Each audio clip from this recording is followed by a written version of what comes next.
Parfois, dans notre travail d'intervention, dans notre style d'intervention, on a développé des outils en particulier, des manières de faire avec lesquelles on est super à l'aise.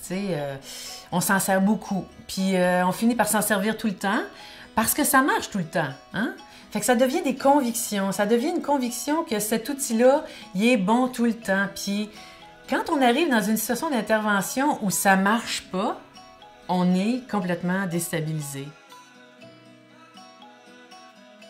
Moi, ça m'est arrivé dans mon travail périnatal. J'accompagne à l'accouchement les jeunes femmes qui sont incarcérées à Tanguay. Et cette jeune femme-là était inuit. Elle s'appelait Eva. Et puis moi, un de mes outils que j'adore, privilégié, je suis confortable avec, c'est de toucher les femmes de toutes sortes de façons. Petite débarbouillette, une main sur la tête, des pressions sur le corps pour soulager la douleur, mais je touche.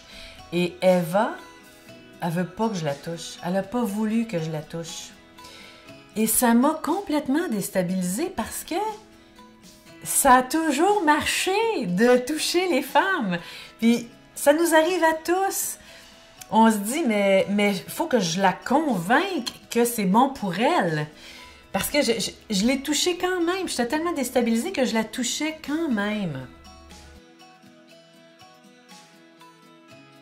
Ça a été l'occasion pour moi, cette déstabilisation-là, d'écarter mon horizon pour trouver d'autres outils, d'autres manières de faire, puis surtout me ramener à mon mandat qui est d'être au service de cette personne-là, d'être en soutien de cette personne-là. C'est pas moi qui sais ce qui est mieux pour elle, ce qui lui fait du bien, c'est elle qui le sait. Puis moi, je dois être dans ce qu'elle veut. Ouais, une grande leçon.